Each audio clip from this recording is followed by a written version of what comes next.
He moved across America to be a high school teacher.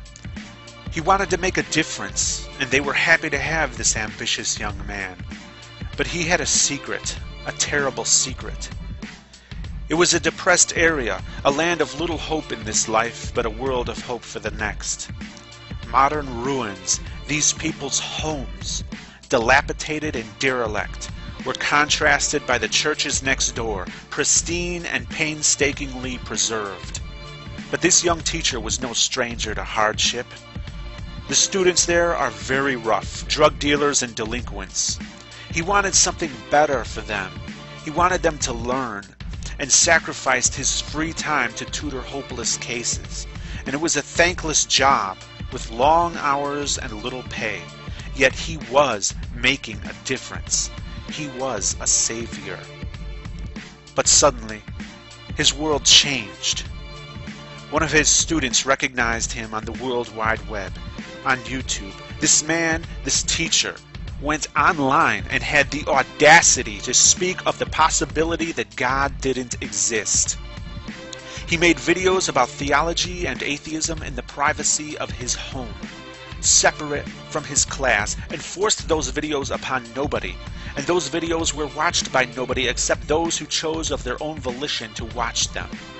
And watch them they did. They were good videos filled with logic not easily dismissed by theists. He was always civil and enjoyed the discussions that he evoked. How dare he? News of his presence online spread through his school like a rampant infection. He was ridiculed. They shouted prayers and insulted him. They vandalized his classroom. They drew on the chalkboard, telling him to go back where he came from, surrounding the words with crosses. And they didn't use chalk. They used marker so that it couldn't be erased.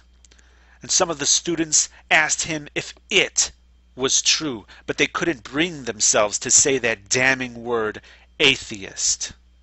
And on the day before, they greeted him with a nod and a smile, but now they shake their heads and scoff as he says hello. They gawk at him as they would an alien creature in a glass cage. He was threatened with hellfire countless times, and they showed no remorse for his impending suffering. Rather, they were gleeful about it. He would burn for disbelieving, as if he deserved it, as if he could pick and choose his beliefs. This good man was condemned and shunned by convicted drug dealers and assailants, people who he went out of his way to help, people who knew on the previous day that this man was one of the good teachers. And they turned on him without thinking twice. And his fellow teachers confronted him, as students gossiped about him in their classes as well.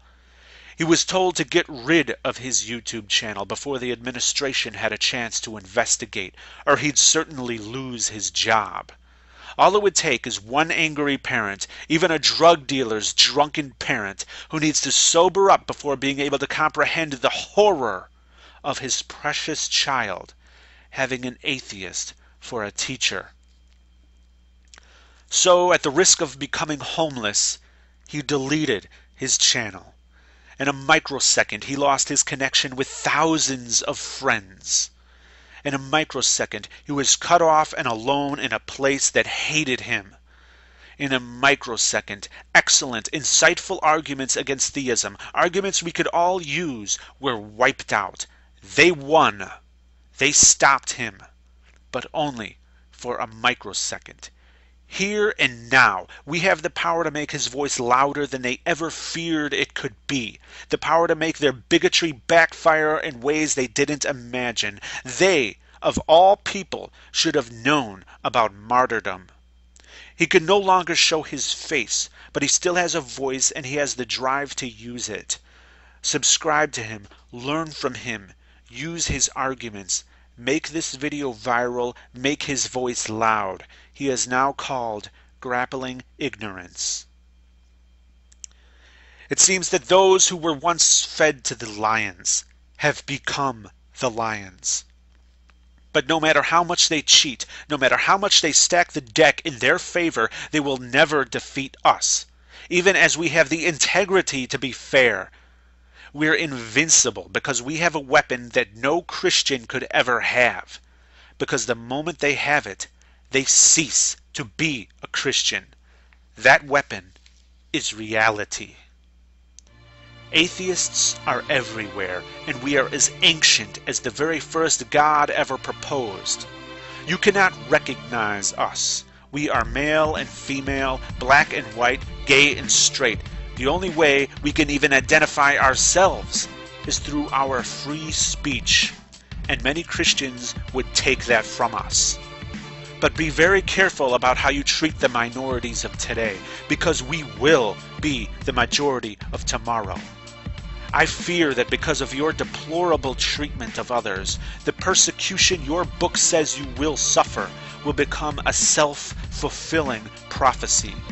I don't want that to happen. And I pledge here and now to never discriminate against somebody because they're a Christian or a Muslim or a Jew or none of the above. And I want everyone listening to me to do the same. And many of those who are offended by the mere existence of non-believers are willing to throw away freedoms that they claim are God-given and paid for in full by the blood of Christian patriots. And they're willing to do that just to shut you up. Why? Well, for many, it's because their cherished beliefs cannot even withstand the most basic of honest scrutiny. And some fear hell, which is nothing more than an ancient system of control for societies that couldn't be properly policed. And some fear change, even when that change is for the better.